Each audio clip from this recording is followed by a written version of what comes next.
everyone. Thank you for giving up your Saturday to come for this library information research skills session. My name is Gwen. I'll be your facilitator today. I'm from the library. I'm the librarian at the Pacific Collection.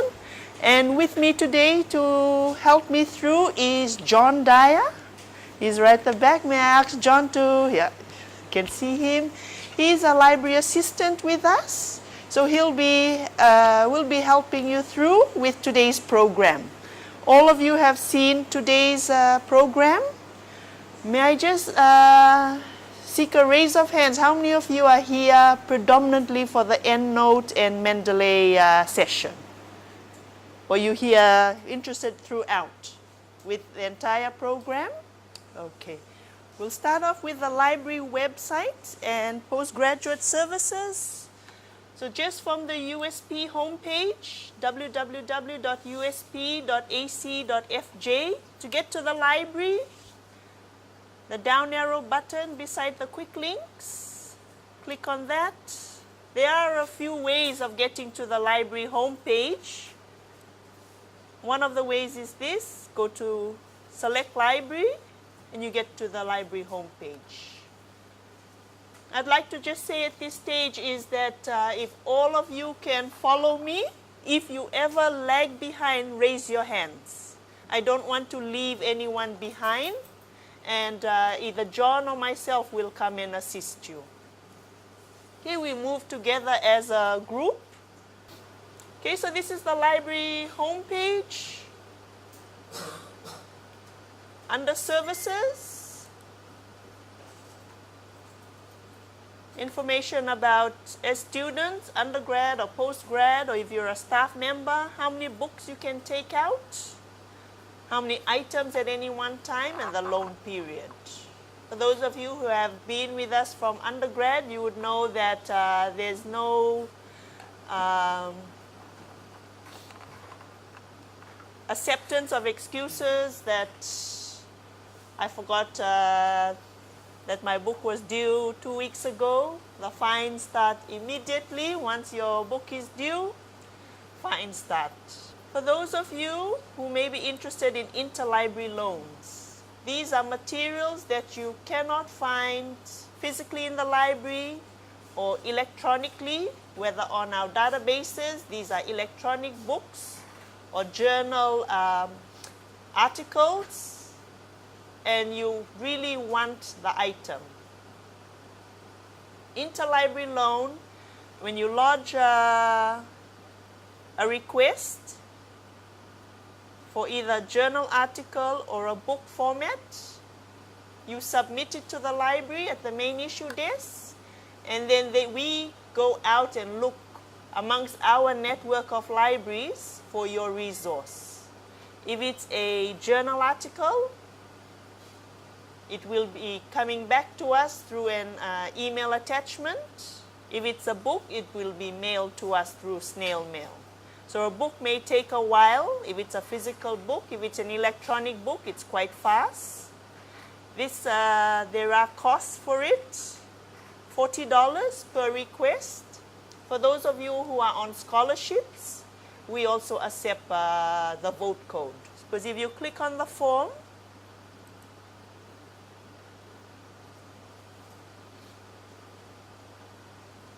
you'd see how you would wish to pay for it, either in cash format, or if you have a department vote code, and then the vote code controller for your school or faculty will sign for it.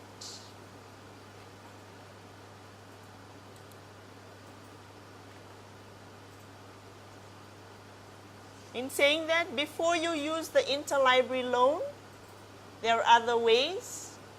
Sometimes it's you're unable to find it on the databases. You need to think back. Sometimes you can find it on Google itself. Sometimes you will see when it comes to the abstract of the journal, it will have the authors, and it will have the author's name is hyperlinked. If you click on it, many times it gives you the contact details. or this institutional affiliation, whether he's a lecturer at a certain university, for example, Macquarie University, etc., and you can look him up and try and send an email requesting that article. First up, introducing yourself as a student at USP, and if you could, access the full text. Another one is ResearchGate. How many of you are aware of ResearchGate? Okay, it's the equivalent, it's the academic version of Facebook, you could say. Facebook is a social media site. ResearchGate allows researchers, academics, and to collaborate and talk to each other and network with each other. So you would try and find out the author's account, see if he's got an account on ResearchGate, and send a request. Right? So just going back to other resources that are available at the library.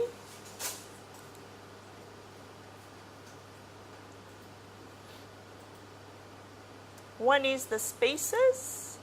You click on the tab, spaces for booking. We have the discussion room and the postgraduate study room. The postgraduate study room, there's seating for a maximum of 30 students. This is adjacent to the Pacific Collection, right at the top floor. Of course, in your own faculties, you have your own research space, your own research lab, but sometimes it can get noisy. At the library, it's a quiet study area. So you would get issued out a key, a postgraduate room key, upon presentation of your ID card at the main issue desk on level B.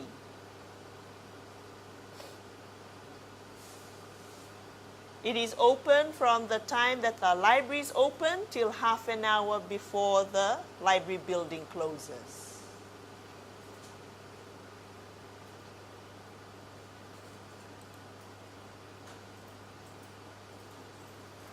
Okay, and after this, we'll be going to databases. Under e-resources, databases, past year's exam papers, USP theses, subject guides, etc. So under e-resources is databases. I'll link to our list of electronic resources available via the library. Information on our databases are subscribed information. The subscription is paid by the library, and so we expect students to use it. Okay, many undergraduate students ask us, why should we go to the databases, electronic databases, rather than they can quickly do a search on Google? Okay, Google, there's so much information, it's not reviewed in any form. Anybody who wishes to publish can publish on Google. The databases are information that are academically related, peer-reviewed. It's gone through some quality control checks. And the library subscribes to it, pays an annual subscription. With the onset of electronic resources, our book budget, the majority of it now is on subscribing to online databases rather than purchasing physical books.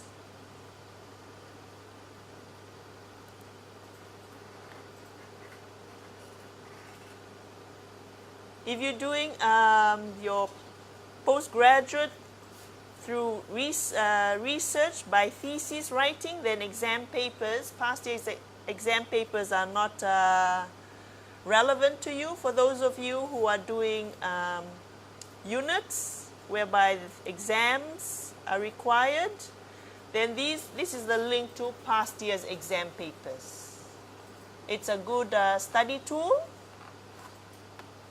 You can click on either of the links to take you to the past year's exam papers dating back to 1999. There's also the Usp Theses link. Over here it gives you the presentation guide of your thesis, the requirements. If you're doing research through theses, first up you should know that the university has a presentation guide whereby you are required to, when you write up your thesis, how it's presented in terms of what font to use, what font size, the margin size, line spacing, etc. I'll just go back.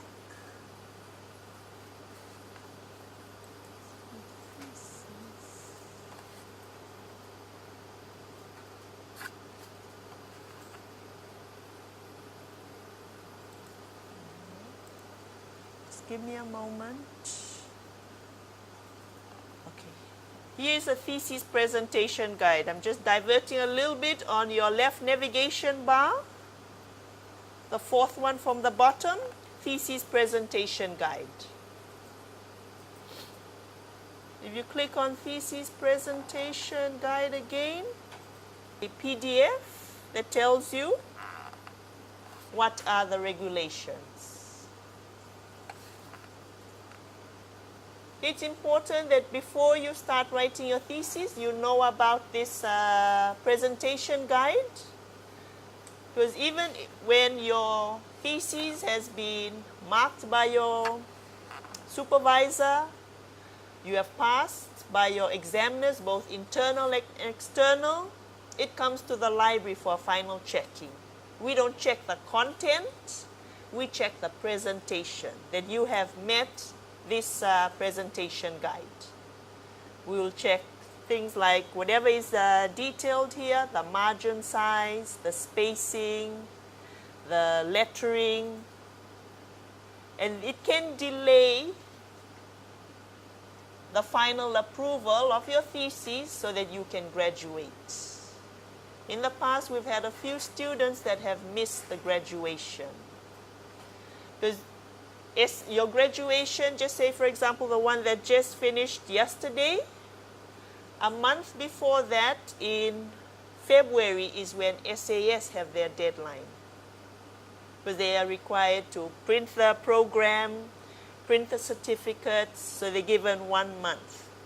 1 month before SAS is the library deadline for you to submit your thesis for checking. And within the library deadline, when you submit your thesis, we check.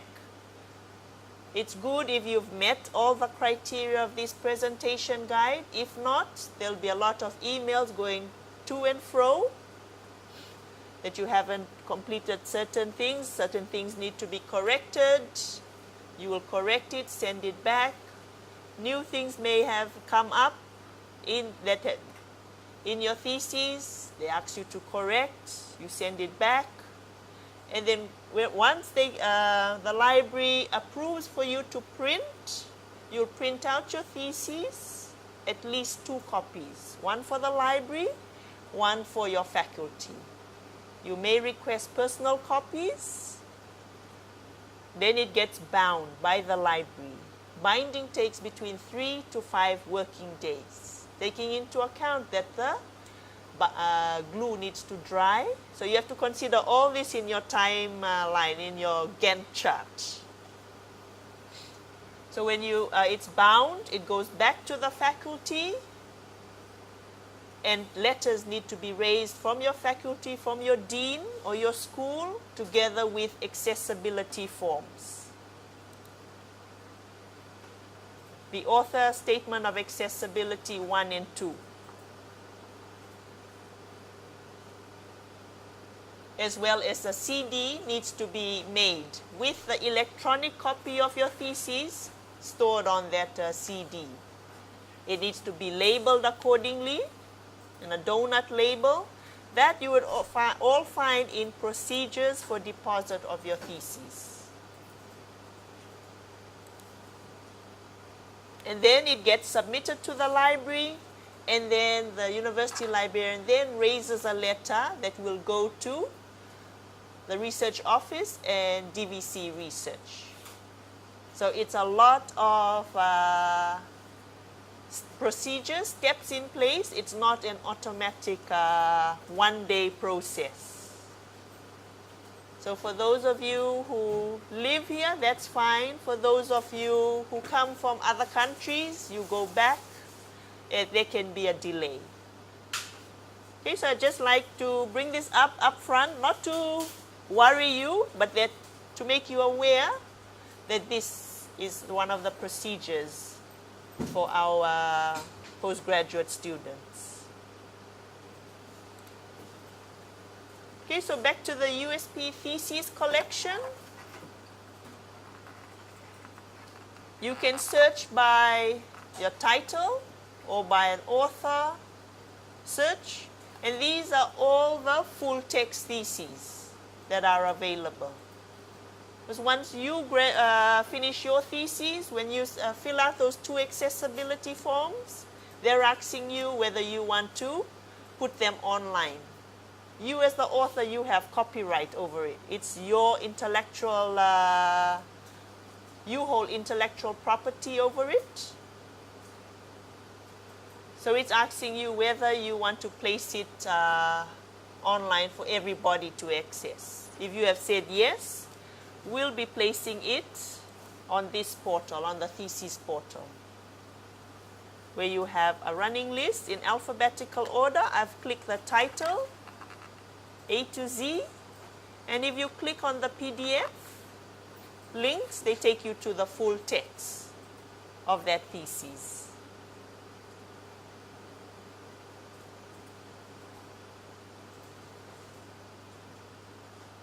Okay, so accountants and environmental accounting, I'm just choosing the 4th one. If you click on the PDF,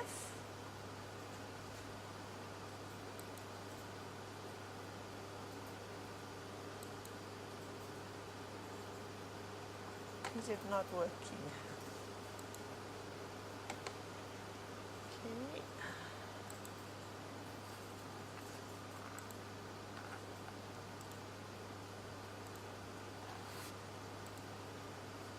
That's a broken link. We'll have to get that corrected. And if you click on another one,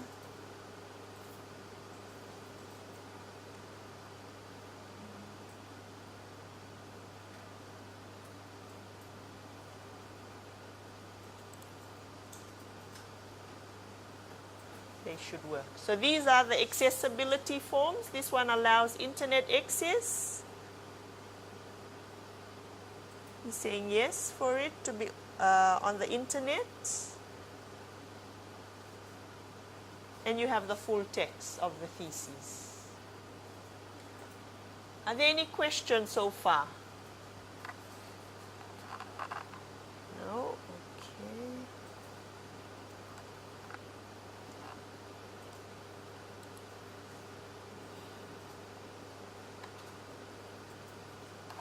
There's also subject guides that we've put together under using the library. In the library homepage, subject guides.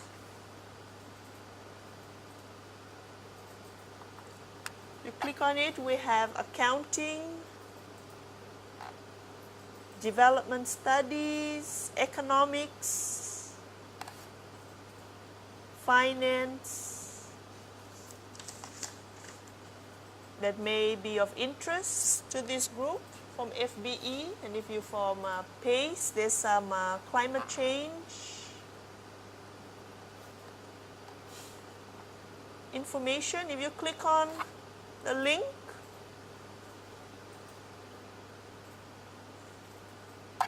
it'll give you quick references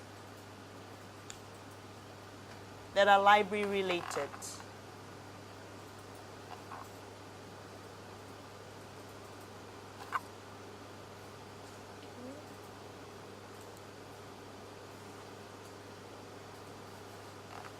Are there any questions so far?